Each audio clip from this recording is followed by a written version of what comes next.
என்பர்களே, இதுவரைக்கும் யூடியூப்பில் அதிகமாக கஷ்டப்பட்டவர்களுடைய எண்ணிக்கைகளை அதிகமாக சர்ச் பண்ணி பார்த்தீங்கன்னா இந்த கடகராசிக்காரர்களாக தான் இருக்கும். மருத்துவ ரீதியான விஷயங்களாக இருக்கட்டும், குடும்ப ரீதியான விஷயங்களாக இருக்கட்டும், பண ரீதியான விஷயங்களாக இருக்கட்டும், இந்த கடகராசிக்காரர் தான் வாழ்க்கையில் மிகப்பெரிய கஷ்டத்தை அதிகமாக பார்த்தவங்க. உலகத்தில் ரொம்பவும் நல்ல மனசு கொண்டவர்கள் யார் தெரியுமா? யாரையுமே, அதாவது எல்லாரையுமே கவனிக்கும், குடும்பத்திற்காக தங்களையே மறந்து வாழ்கிறவங்க அவங்க தான் இந்த கடகராசிக்காரங்க. எல்லாத்தையும் கவனிப்பாங்க. ஆனால் குடும்பத்துக்காக மட்டுமே தன்னை அர்ப்பணித்து வாழக்கூடியவங்க இந்த கடகராசிக்காரர். ஆனால் இந்த கடகராசிக்காரரை பொறுத்தவரைக்கும் குடும்பத்தோடு அவ்வளோவா செட்டில் ஆகி சேர்ந்து இருக்கிறதில்ல. காரணம் என்ன அப்படின்னா, இந்த ராசியினுடைய கட்ட அமைப்புகள் அப்படி. இந்த ராசியில் இருக்கிறவங்க எல்லாருமே நல்ல மனசுக்காரனாக தான் இருப்பாங்க. வாழ்க்கையில் அதிகமாக கஷ்டப்பட்டவங்களாக தான் இருப்பாங்க. ஏன்னா இந்த கடகராசி அப்படிங்கிறது கஷ்டப்பட்ட ராசின்னு கூட பேர் வச்சுருந்துலாமே தவிர இந்த ராசிக்கு அவ்வளோ மேட்சாக போகுது. என்ன சார் சிரிக்கிறீங்கன்னா, நான் சிரித்து சொல்லுங்கள். இந்த ராசிக்காரர்களுக்கு கஷ்டங்கள் எப்படி தெரியுமா வந்தது? இவங்களாலேயே தான் இவங்களுக்கு கஷ்டங்கள் உண்டாயிக்குது. அதற்கு காலம் தான் எங்களை அந்த மாதிரி கொண்டு போய் விட்டது. அது கடவுள் மேலே தான் சொல்லணும். ஆனால் இந்த ராசிக்காரன் மாதிரி கஷ்டப்படணும் கிடையாது, இந்த ராசிக்காரன் மாதிரி ஒவ்வொரு கமெண்ட்லேயும் திட்டணும்னு கிடையாது. எந்த வீடியோ வேணாலும் போட்டு பாருங்கள். இந்த கடகராசிக்காரன் மட்டும் யூடியூப்பில் சொன்னதையும் மைண்டில் வச்சுக்க மாட்டாங்க, யூடியூப்பில் சொன்னது எதையுமே ஏற்றுக்கவும் மாட்டாங்க. இந்த ராசிக்காரர்கள் நல்ல மனசு காரணமாகவே இவங்க அதிக கஷ்டப்பட்டாங்க அப்படிங்கிறது எல்லாருக்கும் தெரியும். இந்த ராசிக்காரர்களுக்கு அடுத்து என்ன உண்மையான குணாதிசயங்கள் இருக்க போகுது, வாழ்க்கையில் போராட்டங்கள் என்னெல்லாம் சந்தித்தாங்க, இனி என்னெல்லாம் சந்திக்க போகிறாங்க, என்ன அதிர்ஷ்டம் இருக்க போது, எப்போ அதிர்ஷ்டம் தொடங்க போகுது, அடுத்த 12 நாட்கள் எப்படி இருக்க போது, 2026க்கு பிறகு வாழ்க்கை எப்படி மாறப்போகுது, முழுமையாக தெரிஞ்சுக்குவோம். ஸோ இந்த வீடியோவை ஸ்கிப் பண்ணாமல் பாருங்கள். அடிப்படை தகவல்களை நான் மெயினாக சொல்லிடுறேன். கடகராசி அப்படிங்கிறது சந்திரனுடைய ராசி. தாய் உங்ககிட்ட கொஞ்சம் சண்டை போட்டு தான் இருப்பாங்க. தாய் உங்ககிட்ட எப்பவும் கொஞ்சம் இதாக தான் இருப்பாங்க. அதை மட்டும் நீங்கள் சரியாக பார்த்துட்டீங்கன்னா தாய் தான் உங்களுக்கு நெருக்கமான நண்பராகவும் இருப்பாங்க. அதாவது சந்திரனுடைய அதிபதி கிரகம் அப்படின்னு சொல்லுவாங்க.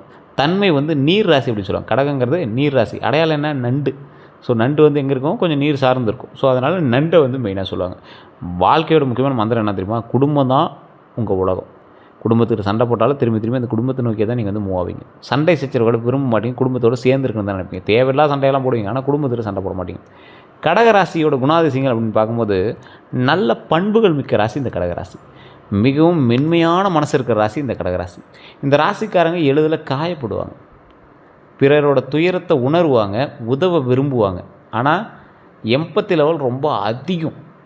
ஸோ மற்றவங்களுக்காகவே பார்த்து தான் நீங்கள் நிறையா விஷயத்தில் மாட்டிட்டு முடிக்கிறீங்க அப்படின்னு சொல்லலாம். குடும்பத்திற்கான பாசம் அப்படின்னு சொல்லுவாங்க. கடகராசிக்காரர்களுக்கு அம்மா, குடும்பம், உறவுகள் இதுதான் வாழ்க்கை. இவங்க குடும்பத்திற்காக எல்லா தியாகமும் செய்வாங்க. ஸோ குடும்பத்திற்காக தியாகம் செய்யக்கூடிய நபர்களில் இவங்களும் ஒருத்தர். பாதுகாப்பு மனப்பான்மை அப்படின்னா இந்த ராசிக்காரர்கள் குடும்பத்தை காக்கக்கூடிய நபர்கள், நண்பர்களை காப்பாற்றக்கூடிய நபர்கள், நேச்சுரல் ப்ரொடெக்டர்ஸ் அப்படின்னு சொல்லுவாங்கள்ல. குடும்பத்துக்காகவே கடவுளால் பிறக்கப்பட்ட ஒரு பாதுகாவலனாகவே வளர்ந்து கொண்டு இருக்கக்கூடியவர்கள் நீங்கள். இந்த ராசிக்காரர்கள் நினைவாற்றல் அதிகம் கொண்டவர்கள். நினைவாற்றல் அப்படின்னா என்ன? பழைய விஷயங்களை மறக்க மாட்டீங்க. அனுபவத்திலேருந்து கற்றுக்கிற ராசி இந்த ராசி. நிறைய உங்களுக்கு தெரியும், ஆனால் ஒருத்தன் சொன்னான்னா சரிப்பா அப்படின்னு கேட்டுட்டு மட்டும் தான் போவீங்க தவிர உள்ளுக்குள்ளே நிறைய பாயிண்ட்ஸ் வச்சுருப்பீங்க. இந்த ராசிக்காரர்கள் மிக சக்தி வாய்ந்தவர்கள். இந்த ராசிக்காரர்கள்ட்டே இறைவன் அதிகமாக விளையாடி பார்ப்பார். இந்த ராசிக்காரர்கள்ட்ட இருக்கக்கூடிய மிகப்பெரிய குறைகள் என்ன தெரியுமா? அதிக உணர்ச்சி. உங்களுக்கு மிகப்பெரிய குறையே இந்த எமோஷ்னலாக இருப்பது தான். ஸோ எளிதில் மனம் உடையும். உங்களுக்குலாம் அதிகமாக யோசிப்பாங்க. ஸோ இந்த ராசிக்காரங்க எப்போவுமே எந்த விஷயத்துக்கு டக்குன்னு டவுன் ஆகாதீங்க, டக்குன்னு ஹைப் ஆகாதீங்க. ஃபஸ்ட்டு ஞாபகம் வச்சுக்கோங்க. எமோஷ்னல் ஆகாதீங்க ஃபஸ்ட்டு. அதிகம் யோசிப்பாங்க, அதனால் அதிகமாக யோசிக்காதீங்க, தேவையில்லாதது அதெல்லாம். ஸோ தன்னம்பிக்கை குறைவாக இருக்குது அப்படின்னு சொல்லுவாங்கள்ல ஒரு சிலருக்கு. இந்த ராசிக்காரங்க தான் இது அதிகம். திறமை இருந்தும் சந்தேகம் உங்கள் மேலே, இது நம்மளால் பண்ண முடியுமா, இது செய்ய முடியுமா அப்படின்னு. ஸோ பயம் உங்களுக்கு கொஞ்சம் அதிகம். ஸோ அதனால் அந்த விஷயத்தில் கொஞ்சம் கவனமாக நிதானமாக இருங்க. அதனால் வாய்ப்புகள் நிறையா தவற விட்டுருக்கீங்க. நல்லா யோசிச்சு பாருங்கள். திறமை இருந்து உங்கள் மேலே சந்தேகம் அப்படிங்கிறது, இந்த போஸ்டிங்லாம் நம்மளுக்கு கிடைக்குமா, இந்த அளவுக்கு நம்ம சம்பாதிப்போமா அப்படின்னு யோசிச்சுட்ருப்பீங்க. ஆனால் அதை விட அதிகமாக நம்மளால் சம்பாதிக்க முடியுங்கிறத ஞாபகம் வச்சுக்கோங்க. சந்தேகம் இருக்கலாம், உங்கள் மேலே உங்களுக்கு சந்தேகம் இருக்கக்கூடாது. ஸோ அதை மைண்டில் ஞாபகம் வச்சுக்கோங்க. பயம் அதிகம். எது எடுத்தாலும் ரிஸ்க் ஃபேக்டர்ஸ் அதிகம், பயம் அதிகம். பயப்பட்டுகிட்டே இருங்க. எதுக்கு பயப்படணும்? தேவையில்லாமல் எதுக்கு பயப்படணும்? சமாளிச்சிக்கலாம், பார்த்துக்கலாம். இப்போ நீங்கள் வேலையில் தான் இருப்பீங்க, அந்த வேலையை நினச்சி பயப்படுவீங்க.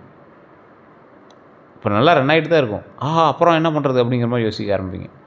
எல்லா நாளும் ரன் ஆகும், நாம் அதுக்கு தகுந்த மாதிரி வளர்ந்துட்டே இருப்போம்.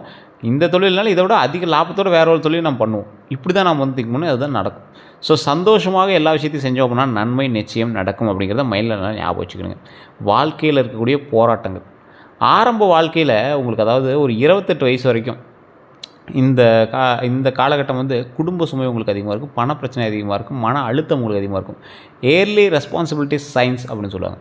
உங்களுக்கு சிறு வயதிலிருந்தே குடும்ப பாரத்தை நீங்களாகவே சுமக்கக்கூடிய ஒரு தருணமாக சில காலங்கள் உங்களுக்கு அமையும். இது கடகராசிக்கே உண்டான ஒரு சாப நிலைன்னு சொல்லலாம், ஒரு வரம் அப்படின்னு சொல்லலாம். அப்படி உருவாக்கும் போதே நீங்கள் வந்து நிறைய விஷயத்த ப்ராக்டிக்கலாக கற்றுக்குறீங்க. அப்படி கற்றுக்கும் போது என்ன ஆகுது, வயசு ஆக உங்களுக்கு மிகப்பெரிய ஒரு குடும்பஸ்தன் ஆகுறீங்க. அந்த குடும்பஸ்தன் ஆகும்போது அது என்ன பண்ணணும் பண்ணக்கூடாது அப்படிங்கிறது எல்லாத்தையுமே நீங்களாக வந்து கிரியேட் பண்ணிக்கிறீங்க. அதுக்கு தகுந்த மாதிரி வந்து உங்களை நீங்களே உருவாக்கிக்கிறீங்க. இந்த விஷயம் வருங்காலங்களுக்கு ஒவ்வொரு விஷயமா நடக்க ஆரம்பிக்குது. ஸோ இந்த ராசிக்காரர்கள் உறவுகளில் காயம் அடையக்கூடிய ராசிகள். உறவுகளால் காயம், உறவுகளில் காயம். காரணம் என்ன, கடகராசிக்காரர்கள் வந்து அதிகம் நம்புவாங்க, அதனால் அதிகம் காயப்படுவாங்க. அவ்வளோதான், ஒரே விஷயம் தான். நீங்கள் ஓவராக நம்பிக்கை வச்சு தான் அட்டி சப்புன்னு வாங்கியிருக்கீங்க. இவனை போய் நம்மனை சார் அப்படிம்பீங்க. இந்த ராசிக்காரங்க நிறைய இடத்துல கஷ்டமும் துரோகமும் சந்தித்தது தான் அதிகம். சரி சார், இதெல்லாம் ஓகே. இந்த காலகட்டத்தில் இப்போ நீங்கள் இதெல்லாம் சொல்கிறீங்க, இதெல்லாம் 100% செட் ஆகுமா அப்படின்னு கேட்டால், இப்போ நான் சொன்ன விஷயங்கள்லாம் 60% தான் உங்களுக்கு செட் ஆகிருக்கும். காரணம் என்ன சார், நீங்கள் வந்து ராசியில் கடகம், அவ்வளோதான். 12 கோடி பேருக்கு மேலே இருக்கான் கடகராசிக்காரர் இந்தியாவில். ஸோ எல்லாத்துக்கும் பொருந்தமான பொருந்தாது. இப்போ ஒருத்தர் லாட்ரி டிக்கெட் அடித்தா எல்லாத்துக்கும் அடிக்கிறதான அடிக்கிறதில்ல. காரணம் என்ன, நீங்கள் ராசியில் மட்டும்தான் கடகம். உள்ள தசாபுத்தி வேறு, லக்கினம் வேறு, நட்சத்திரம் வேறு, நீங்கள் பிறந்த தேதி வேறு, பிறந்த நேரம் வேறு, உங்களோட பிரயாணிக்கூடிய மற்ற ராசிகள் வேறு. அதுக்கு தகுந்த மாதிரி தான் உங்களுடைய விஷயங்கள் எல்லாமே இருக்கும். அதுவுமே உங்களோட பிரயாணிக்கூடிய ராசி தான் மெயின். உங்களோடு பிறந்தவர்களோ, உங்களுக்கு பிறந்தவர்களோ, உங்களுடைய தாய் தந்தையரோ, உங்களோடு பிரயாணிக்கக்கூடியவர்களோ, உங்களை திருமணம் செய்து கொண்டவர்களோ, அவங்களுடைய ராசிகள் எப்படி இருக்குது, அவங்களோட நட்சத்திரங்கள் எப்படி இருக்குது, அதெல்லாம் நீங்கள் வந்து செக் பண்ணி பார்க்கணும். அதுக்கு தகுந்த மாதிரி தான் உங்களுடைய வாழ்க்கையை வந்து முன்னேற்றி கொடுக்கும். இது நிறைய பேருக்கு தெரியாதனால தான் உங்கள் ஜாதகத்தை மட்டும் பார்த்துட்டு அதில் சரியாக இருக்குன்னு சொல்லி ஜோதிடர்களையும் நீங்கள் திட்டுறீங்க. நிறைய பேர் திட்டுறீங்க. இப்போ நீங்கள் போங்க, உங்களுடைய ஜாதகம், பிறந்த தேதி, பிறந்த நேரம், பிறந்த ஊர் எடுத்துகிட்டு உங்களுடைய லோக்கலில் இருக்கக்கூடிய ஜோதிடரை பாருங்கள். இல்லை சார், ஒன்றும் அங்கே செட் ஆகலை, சரியான ஜோதிடர்னு கிடைக்கல அப்படிங்கிற பட்சத்தில் மட்டும் கீழே நம்பர் கொடுத்துருக்கேன். பிரபலமான ஜோதிடருடைய நம்பர், கிட்டத்தட்ட 200 ஜோதிடர்களுக்கு ஆசான் அவர். இப்போ நீங்கள் பார்த்துட்டு இருக்கக்கூடிய ஒரு மிகப்பெரிய பொலிட்டிஷியன்ஸ்க்கும், ஒரு அரசியல் பிரமுகர்னு சொல்லலாம், சினிமா விஷயங்களில் நிறையா ஆட்களுக்கும் இவர் தான் வந்து ஜோதிடம் பார்த்துட்ருக்கார். மிகப்பெரிய ஒரு வெல் டேலண்டட் பர்சன். நீங்கள் 5 லாங்குவேஜில் ஜோதிடம் பார்க்கலாம் அவர்கிட்ட. 5 லாங்குவேஜ் தெரியும், 5 லாங்குவேஜில் ஜோதிடம் பார்ப்பார். இதுவுமே நீங்கள் வந்து அப்பாயின்ட் பேசிஸில் மட்டும்தான் பார்க்க முடியும். ஒரு விவிஐபி ஜோதிடர் தான், அதுக்கு தகுந்த மாதிரி தான் ஃபீஸஸ் இருக்கும். அதே போல் இப்போ நீங்கள் வெளிநாட்டில் இருக்கீங்க, பேசணும் அப்படின்னாலும் அப்பாயின்மெண்ட் வாங்கிட்டு நீங்கள் வாட்ஸ்அப் மூலமாக தொடர்பு போடலாம். ஸோ இது எல்லாமே வந்து நீங்கள் வெயிட் பண்ணி தான் பார்க்குற மாதிரி இருக்கும். இவர் எதில் ஸ்பெஷலிஸ்ட்டு அப்படின்னா, இந்த வசியம் சம்மந்தப்பட்ட விஷயங்கள், அதேமாதிரி பிளாக் மேஜிக் சம்மந்தப்பட்ட விஷயங்கள்லாம் வந்து எடுக்கிறதுல ஸ்பெஷலிஸ்ட். அது உங்களுக்கு இருக்கா இல்லையான்னு கண்டுபிடிக்கிறதுல ஸ்பெஷலிஸ்ட். ஸோ அந்த மாதிரி விஷயங்கள் எல்லாத்தையுமே வந்து A to Z கம்ப்ளீட்டாக கிளியர் பண்ணி கொடுத்துருவார். அந்த மாதிரி ஒரு பர்சன். உங்களுக்கு வேணும் அப்படின்னா ஜஸ்ட் கால் பண்ணி நீங்கள் வந்து பேச தெரிஞ்சிக்கலாம். இதுவுமே நான் முன்னாடி சொல்கிறேன், ஒரு விவிஐபி ஜோதிடர் தான், அப்பாயின்மெண்ட் பேசிஸ் தான் பார்ப்பாங்க. நீங்கள் வெயிட் பண்ணி பார்க்குற மாதிரி தான் இருக்கும். இந்த ராசிக்காரர்களுக்கு உறவுகளில் காயம் அப்படின்னு சொல்லியிருந்தில்ல, நம்பினா கெடுவீங்க, காயப்படுவீங்க அப்படின்னு சொல்லியிருந்தேன். நம்பிக்கை இருக்குது, ரொம்ப க்ளோஸ் ரிலேட்டிவ் சார் அப்படிம்பீங்க. ஆனால் அவங்க மேலேயே நீங்கள் வந்து நம்பிக்கை இருக்கிறது கொஞ்சம் யோசிச்சு தான் இருப்பீங்க. இவங்ககிட்ட ஏன்டா டென்ஷன்ரா அப்படிங்கிற மாதிரிலாம் இருப்பீங்க. கொஞ்சம் பொறுமையாக இருங்க. இந்த காலகட்டம் உங்களுக்கு பொறுமைக்கான ஒரு காலகட்டமும் மைண்டில் ஞாபகம் வச்சுக்கோங்க. அதே மாதிரி பணம் சிரமம் அப்படின்னா, இவர்கள் வந்து சம்பாதிப்பாங்க, ஆனால் சேமிக்க முடியாது. காரணம் என்ன அப்படின்னா, குடும்ப செலவு. ஏதோ ஒரு காரணத்துக்காக உங்களை வந்து உள்ளே எடுத்துகிட்டே இருப்பாங்க. அது உங்களுக்கும் அதில் ஏதோ ஒரு ப்ளஸ் பாயிண்ட் இருக்கும். இருந்தாலும் அது காரணம் வந்து நீங்கள் அப்படியே நார்மலாக விட்டுருப்பீங்க, சேவிங்ஸில் வச்சுருப்பீங்க. ஆனால் இந்த காரணத்துக்காக அப்படி பண்ணுறாங்களே அப்படிங்கிற மாதிரி உங்களுக்கு வந்து தோண ஆரம்பிச்சிருக்கும். ஸோ பொறுமையாக நிதானமாக பண்ணிங்க அப்படின்னா வாய்ப்புள்ளது. ஆனால் இந்த காலகட்டத்தில் கொஞ்சம் யோசித்து தான் பண்ணணும்.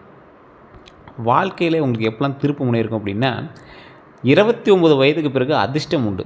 அந்த அதிர்ஷ்டம் வந்து உடனே அடிச்சிருமான்னு கேட்டால் கிடையாது. காரணம் என்ன அப்படின்னா, நிதானித்து பொறுமையாக செயல்படக்கூடிய கடகராசிக்காரர்களுக்கு கொஞ்சம் கொஞ்சமாக அந்த வாழ்க்கையிலுடைய ஸ்டேபிள் என்ன 2029க்கு பிறகு ஸ்டேபிள் வாழ்க்கை வந்து ஒரு நிலையாக வந்து உட்காரும்.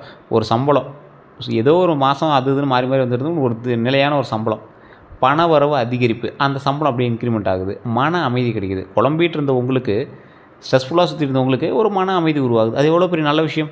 அதுக்கு பிறகு ஜாக்கிரதையாக இருக்கணுங்கள. எதில் நீங்கள் ஜாக்கிரதையாக இருக்கணும், யாரையும் உடனே நம்ப வேண்டாம். ஃபஸ்ட்டு ஞாபகம் வச்சுக்கோங்க, யாரையும் உடனே நம்பாதீங்க. ஃபஸ்ட்டு மன அழுத்தத்தை தவிர்த்துக்கோங்க ஃபஸ்ட்டு. அதே போல் பண திட்டமிடலை கற்றுக்கணும். ஸோ பண திட்டமிடலை கற்றுக்கிறோம் அப்படிங்கிறத மைண்டில் நல்லா ஞாபகம் வச்சுக்கோங்க.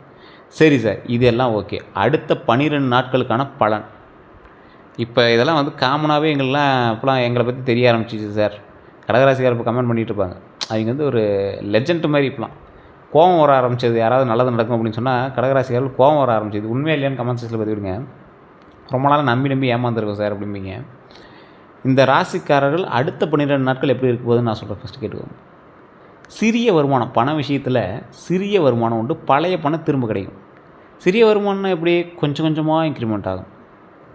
பெரிய அவுட்புட்டான்னு கேட்டால் பெரிய அவுட்புட் கிடையாது. கொஞ்சம் கொஞ்சமாக இன்க்ரிமெண்ட் ஆகும். சிறிய வருமானம் உண்டு.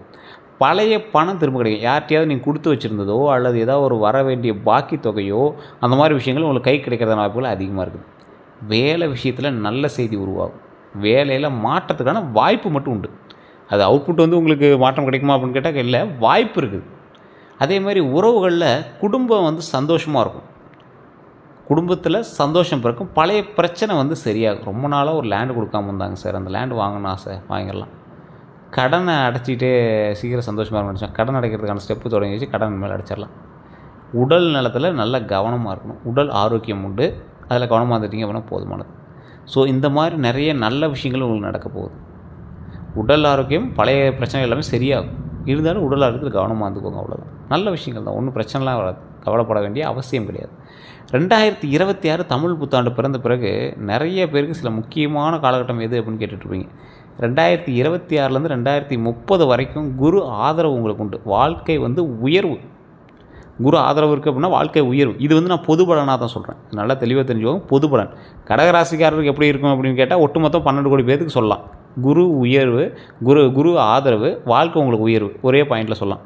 எப்படி சார் அப்படிலாம் இல்லை சார் அப்படின்னு கேட்டால் உங்களோட ஜாதகத்தை தான் பார்க்கணும். ஜாதகத்தை பார்த்தா தான் உங்களுடைய மேனுவல் புக் என்ன, நீங்கள் உங்களை உருவாக்கும் போது உங்களுக்குன்னு ஒரு மேனுவல் புக்கு கொடுத்துருப்பாங்க. இது இப்படி தான் பயன்படுத்தணும், இந்த காலகட்டத்தில் இப்படி தான் இருக்கும் அப்படின்னு ஒரு மேனுவல் புக்கு கொடுத்துருப்பாங்க.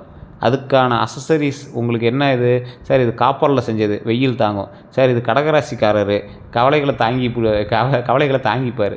அதே மாதிரி இது வந்து ஒரு மழையில் தாங்குகிற அளவுக்கு ரெசிஸ்டன்ட் மெட்டீரியல் சார், இது வந்து ஆயிலிய நட்சத்திரம், குடும்ப பிரச்சனை எல்லாத்தையுமே தாங்கிட்டு இருக்கும். அதே மாதிரி பூச நட்சத்திரம், குடும்ப பிரச்சனைகள்லாம் தாங்கிட்டு இருக்கும். இந்த மாதிரி ஒவ்வொரு ஒரு ராசிக்கு இந்த மாதிரி ஒரு ஷெடியூல் மாதிரி உங்களுக்கு ஒரு ராசிக்கு இப்படி இருப்பாங்க, கட்டத்துக்கு இப்படி இருப்பாங்க, தசாபத்துக்கு இப்படி இருப்பாங்க. அந்த மாதிரி ஒவ்வொரு பாயிண்ட்டுக்கு ஒவ்வொரு விஷயங்கள் இருக்குதுங்க. அதுக்கு தகுந்த மாதிரி தான் நீங்கள் வந்து நடந்துகிட்ருப்பீங்க. அதுக்கு தகுந்த மாதிரி தான் உங்களோட வாழ்க்கையில் நடந்துகிட்ருக்கும். நிறைய பேருக்கு இப்போ ஆன்மீக ரீதியான சில விஷயங்கள்லாம் தெரிஞ்சிருக்கும். ஜோதிட ரீதியான சில விஷயங்கள் எவ்வளோ மாற்றங்கள் ஏற்படுச்சு நீங்கள் இப்போ உங்களுக்கு தெரியாமலாம் கிடையாது, தெரிஞ்சிருக்கும். அதை வச்சு நீங்கள் ஈஸியாக கண்டுபிடிச்சிடலாம். ஸோ அதனால் குரு ஆதரவு, வாழ்க்கை உயர்வு, இது வந்து காமனாக சொல்கிறேன். உங்களுக்கு செட் ஆகுமான்னு நீங்கள் ஜாதகத்தை பார்த்தா தெரிஞ்சுக்கணும். தொழிலில் சிறந்த துறைகள் வந்து மருத்துவம், கற்பித்தல், அரசு வேலை, உணவுத்துறை, ஹோட்டலு. 2026க்கு பிறகு தொழில் வளர்ச்சி உங்களுக்கு உண்டு. இந்த துறைகளில் நீங்கள் இருந்தீங்க அப்படின்னா சிறந்த துறைகளாக உங்களுக்கு இருக்கும். இன்னொரு டைம் கூட சொல்கிறேன், ஞாபகம் வச்சுக்கோங்க. மருத்துவம், கற்பித்தல், அதாவது ஆசிரியர், அரசு வேலை சம்மந்தப்பட்ட விஷயங்கள் ஸ்டெப் எடுங்கன்னா கன்ஃபார்ம் உண்டு. உணவுத்துறையில் இருக்கலாம், ஹோட்டலில் இருக்கலாம். இந்த மாதிரி விஷயங்கள்லாம் உங்களுக்கு நல்ல ஒரு உயர்வு தரும். கல்வி சம்மந்தப்பட்ட விஷயத்தில் உயர்கல்விக்கு வாய்ப்பு உண்டு. வெளிநாட்டு யோகம் கண்டிப்பாக உண்டு. இந்த டைம் நீங்கள் வெளிநாட்டுக்கு ஏதாவது ஸ்டெப் எடுக்கிறீங்க, வெளிநாட்டுக்கு போகணுன்னு பார்க்குறீங்க, இல்லை உயர்கல்வி சம்மந்தப்பட்ட விஷயத்துக்கு ஸ்டெப் எடுக்கிறீங்க, இல்லை 12th முடிச்சுட்டு காலேஜ் போகிறதுக்கு ரெடி ஆகிறீங்க, இந்த மாதிரி எந்த விஷயங்கள் பண்ணிங்க அப்படின்னாலும் வாய்ப்புகள் 100% நன்மையை நோக்கிய உண்டு. ஸோ அதனால் ஸ்டெப் எடுத்தீங்க அப்படின்னா சக்ஸஸ் அப்படிங்கிறது தெரிஞ்சுட்டே நீங்கள் ஸ்டெப் எடுக்கலாம். இருந்தாலும் கொஞ்சம் நிதானமும் பொறுமையும் தேவை. இப்போ நான் சொல்கிறது பொது பலன்கிறத மைண்டில் ஞாபகம் வச்சுட்டு பாருங்கள். உங்களோட தனிப்படையான விஷயங்கள் வேறு மாதிரி வரலாம். தசாபுத்திகள், இப்போ நல்ல விஷயங்கள் கூட தசாபுத்திகள் ஒவ்வொன்றும் ஷேக் பண்ண ஆரம்பிக்கலாம். அதெல்லாம் செக் பண்ணிட்டு தான் நீங்கள் வந்து அடுத்த ஸ்டெப் பார்க்கணும். திருமணத்திற்காக வெயிட் பண்ணிட்டு இருக்கக்கூடிய கடகராசிக்காரர்கள், சிறந்த காலம் 2026லேருந்து 2028க்குள்ளேயே உங்களுக்கு வாய்ப்பு இருக்குது. இந்த டைமில் நீங்கள் வந்து இப்போ ஸ்டெப் எடுக்க ஆரம்பித்தா கூட இந்த டைமுக்குள்ளே நீங்கள் திருமணம் நடந்துருக்கும். உங்களுக்கு நல்ல துணை கிடைக்கும். கடகராசிக்காரெல்லாம் அற்புதமான துணை, நல்லா அப்படியே ரொம்ப உங்களை வந்து கையில் தூக்கி வச்சு பார்ப்பாங்க. அப்படி அந்தளவுக்கு உங்களை வந்து அவ்வளோ சந்தோஷமாக பார்த்துக்குவாங்க. தலைமையில் தூக்கி வச்சு கவனிச்சுக்குவாங்க. அந்த அளவுக்கு ஒரு அற்புதமான ஒரு துணை கிடைக்கக்கூடியது இந்த கடகராசிக்காரர்களுக்கு. கடகராசிக்காரர்கள் வந்து ஒரு எப்படி சொல்கிறது, ஒரு கிளியர் பேப்பர், ஒயிட் பேப்பர் மாதிரி. அந்த ஒயிட் பேப்பரில் எழுதக்கூடிய ஆள் நீங்கள் கல்யாணம் பண்ணுறவங்க தான். அவங்க தான் வந்து உங்கள் ஒயிட் பேப்பரில் அழகாக கையெழுத்து கூட ஹார்ட் அண்ட் சிம்பிள் கூட அப்படியே அன்பு குறி கூட ஒரு ஹாப்பி ஸ்மைல் போட்டு விடுவாங்கன்னு வச்சுக்கோங்களேன்.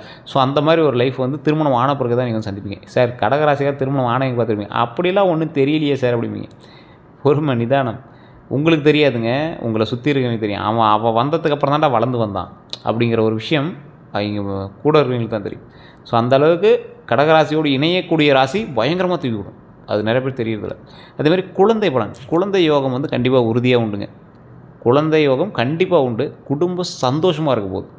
குழந்தைக்காக ரொம்ப நாள் வெயிட் பண்ணிட்டீங்க அப்படின்னா இதை கண்டிப்பாக நோட் பண்ணிக்கோங்க. குழந்தைக்காக வெயிட் பண்ணியிருக்கீங்க. பழனியில் இருக்கக்கூடிய திரு ஆவினங்குடின்னு இருக்கக்கூடிய கீழே ஒரு கோயில் இருக்குது பார்த்தீங்கன்னா, அதை வணங்கிட்டு மேலே கூடிய பழனி முருகரை வணங்கிட்டு வாங்க. பழனியில் பாலதண்டாயுதபாணி வணங்கிட்டு வாங்க. குழந்தை வேலைப்பெருமனை வணங்கிட்டு மேலே வந்து பழனி பாலதண்டாயுதபாணியை வணங்கிட்டு வாங்க. மிகப்பெரிய யோகம் உண்டு. குழந்தை பேர் இல்லாதவங்க குழந்தை பேர் உண்டாகும். அதே போல் எப்போ ஃப்ரீ டைமாக இருக்கீங்களோ மேல்மலையனூர் அங்காள பரமேஸ்வரி அம்மன் கோயிலுக்கு போய் வழிபட்டு வாங்க. குழந்தை பேர், திருமண விஷயங்கள்லாம் ரொம்ப ஒரு ஆப்டான கோயில். குழந்தை பேருக்கு மட்டும் அந்த கோயிலுக்கு மட்டும் பல லட்சம் பேர் வருவாங்க. அவ்வளோ ஒரு பவரான கோயில். கண்டிப்பாக போய்ட்டு வாங்க. அதே போல் பண யோகம், வீடு வாங்கக்கூடிய யோகம் உண்டுங்க. சேமிப்பு அதிகரிக்கக்கூடிய யோகம். 5000 10,000 சேமிப்பு நீங்கள் எடுத்து வைப்பீங்க.